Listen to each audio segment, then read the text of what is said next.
Fake it till you make it just simply doesn't work, and what to do instead. So this is the topic of today's 14 days of Radiance, which is leading up to my Feminine Radiance retreat, which is happening in Calgary on April 28th, which I'm super stoked about.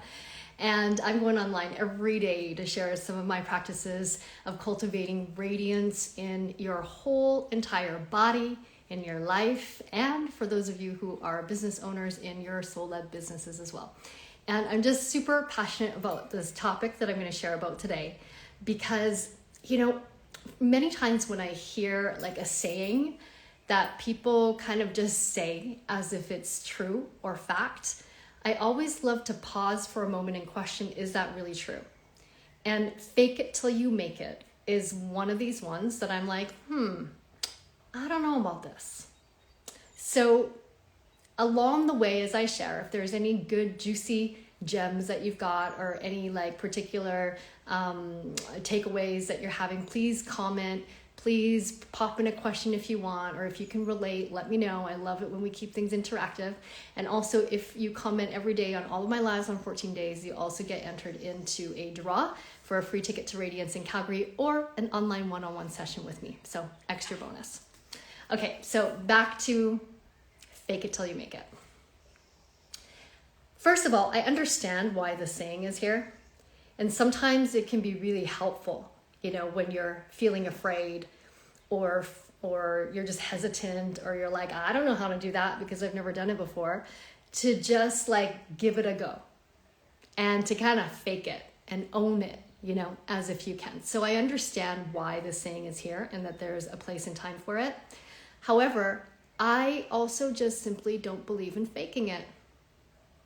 And so many women that I work with, especially female entrepreneurs, are challenged. Number one challenge that they share with me is imposter syndrome and feeling like, oh, my speaker just went on. Hang on one moment. So, okay, good teaching moment. So instead of faking it, as if that was just supposed to happen, or making something that was just like, holy shit, this has happened live. All right. So many soul-led entrepreneurs tell me that they struggle with imposter syndrome. And what is imposter syndrome? It's when you're pretending to be somebody that you're not. It's where you're saying things and you're like, I don't know if I really believe that. Or who am I to show up online and pretend that and think that I've got something smart to say, or that anybody wants to listen to me, or have I learned enough? Do I have enough training to actually share what I want into the world? Can I really do this? Am I worthy enough? All these limiting beliefs and doubts come in, especially when we're wanting to become more visible in the world, whether it's online in your business or in your work leadership, in your family, with your friends, with your partner, whomever. And this idea of fake it till you make it is the very thing that's causing you to feel like an imposter. And then we wonder why we feel like a fake, or we feel like something is misaligned. It's because it is. And faking it till we make it, when done as a repeated pattern and as a culture, is actually keeping us from showing up authentically as we are, which then often allows and kind of opens the door, or the permission, not that you need a permission slip, but it kind of does that for other people to be like, oh, I can also be real. Like, I can also have my bad days. And I can also have moments where I wonder, like, do I have anything valuable to share? I can show up when I'm in deep grieving, like in the grieving process of my grandmother. Like, I was still teaching Untamed. I was still showing up for my private clients during the grieving and the loss of my grandmother. But the reason I was able to do that was because I didn't try to fake that I was okay when I wasn't. Just as I encourage women that I coach in their businesses and in Untamed who are showing up fully alive to own that this is part of the human experience. That you're not always going to feel confident. That you're going to have moments of self-doubt. your inner critic is going to show up online big time.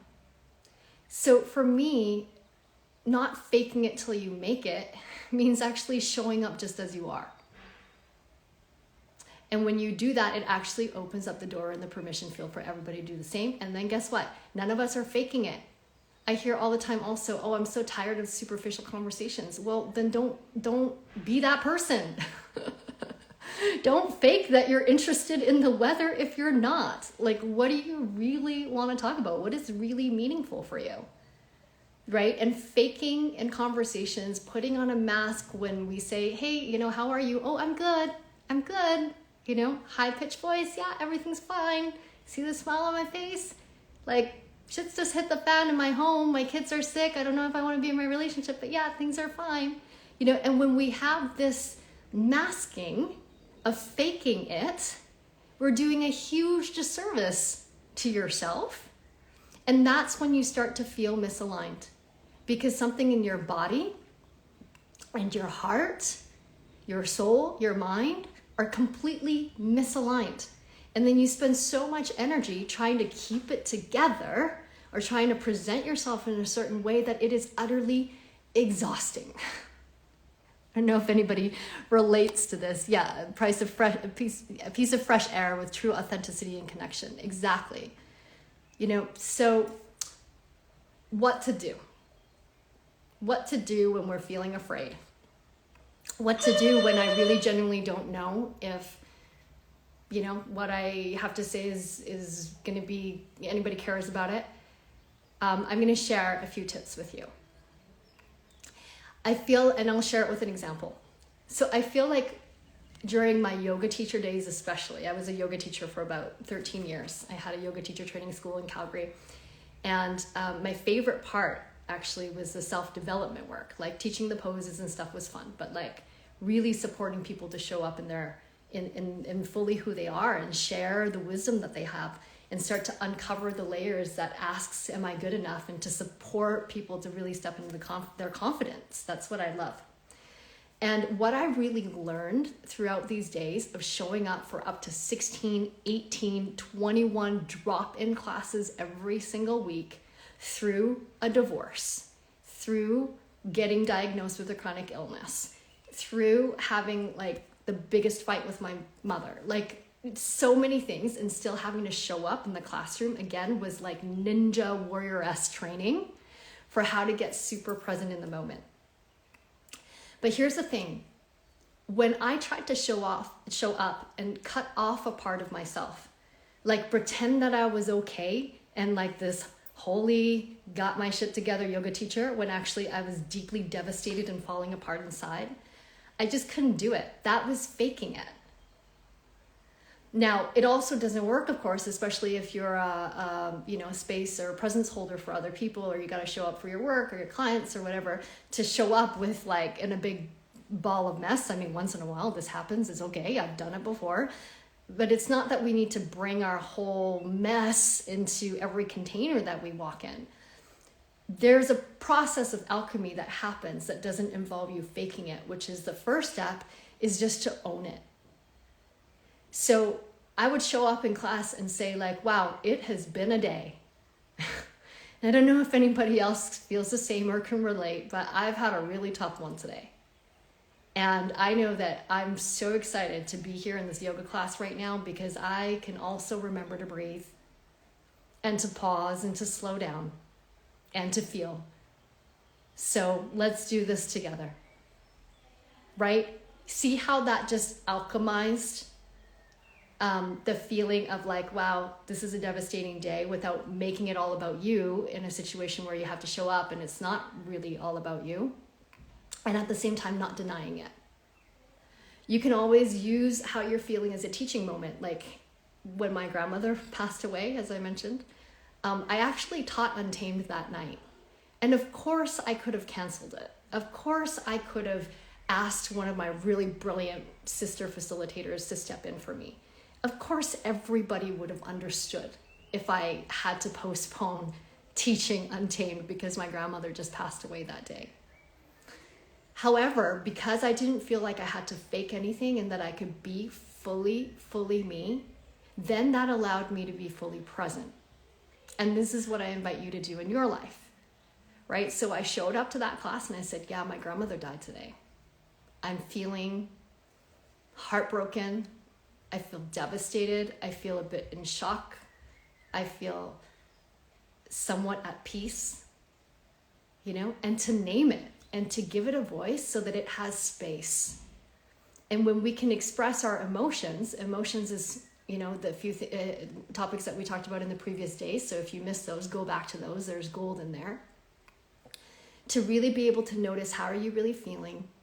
To name it or to share it so that it's got space to then move. Emotions need movement. And then anytime we share something, instead of keeping it in, faking it, try to make it different than it is, guess what happens? Usually there's a sigh of relief. And then when there's a sigh of relief, then there is space to be fully present with what is for your true teaching, transmission, real truth in the moment to actually come through. And when you can do that and show up authentically in the world, and you practice that again and again, even if sometimes it feels super vulnerable to do so, I think what you'll start to realize and see, and this is mine, is that you actually become way more relatable. People can feel you more. And then that's where we create genuine connection. And that's when we really get to learn and grow together. And that's when things get really exciting. I'm going to give you one more example. So I work with also entrepreneurs, soul-led business owners. Whether you're starting right at the beginning of your journey of I have this idea and I just want to birth it out into the world. I'm so done with my corporate job and I want to do this thing for real now. So whether you're in this stage or whether you already have an existing business that's running and you want to elevate it and get it to the next level. So I support with this in one-on-one as well as in a program called Alchemy of Business, also starting May, by the way, for a tiny little group of women. So if you're interested, let me know. But one of the things that we work on is this shadow of imposter syndrome.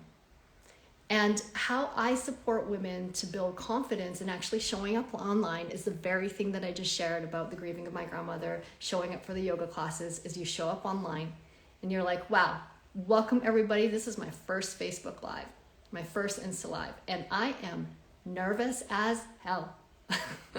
I can feel my palms sweating. I can feel my heart beating. And this is really a moment. So thank you so much for being here. And this is what I want to share today. And then you go ahead and share it. So you are allowed to be human. You don't need to fake it. And if you find yourself complaining about how people around you are so fake, or, the conversations are so superficial, blah, blah, then this is a piece of self-responsibility for you. And a challenge is to look at, where are you being fake? Where are you being superficial? And then actually to turn that around and step into the world being more real, more vulnerable, share your process, share your learnings, and then you no longer have to fake it till you make it, and you'll actually develop real confidence in your life, in your love relationships, and in your business. So this is my tip for today. I hope that was helpful. Again, if you've got any takeaways, questions, examples, etc., please pop them into the chat. I've been loving doing these lives every day, so thank you everybody for tuning in today and other days. Again, this is leading all up to my Radiance retreat in Calgary, April 28th. We have an amazing menu. Megan Perry, our event coordinator, has just put together the most amazing things. So if you want to have lunch with me and 30 other women in Calgary on April 28th, make sure you grab your ticket now. DM me Radiance and we'll get you that ticket link.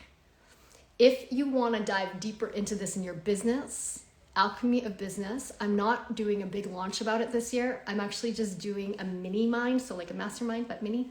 And the idea is that I'm going to curate a small group of women where you're going to get the best of group training and the best of one-on-one coaching from me. We're going to spend 8 weeks together to really finally either launch your soul business, or if you already have one, to really help you take it to the next level. So details, just DM me Alchemy for the details for that. And then last little announcement is Untamed Wild Feminine Retreat, Calgary, Alberta, is going to be May 9th to 13th for level 1, and then 16th to 20th for level 2. It's going to be epic. And if you've been loving this series, just make sure you tune into one of those programs, because it's like we talk about this stuff inside there. So no more imposter syndrome. Show up authentically, build your confidence that way, build your community that way, build your relationships that are meaningful. And I hope that this was super helpful. All right, so tomorrow we're going to talk more about stepping into self-leadership, which I love. Is super empowering topic, and actually one that I find a lot of women's circles don't talk about so much, and I think it's time that we do. So I look forward to seeing you tomorrow, same time, right here. Much love.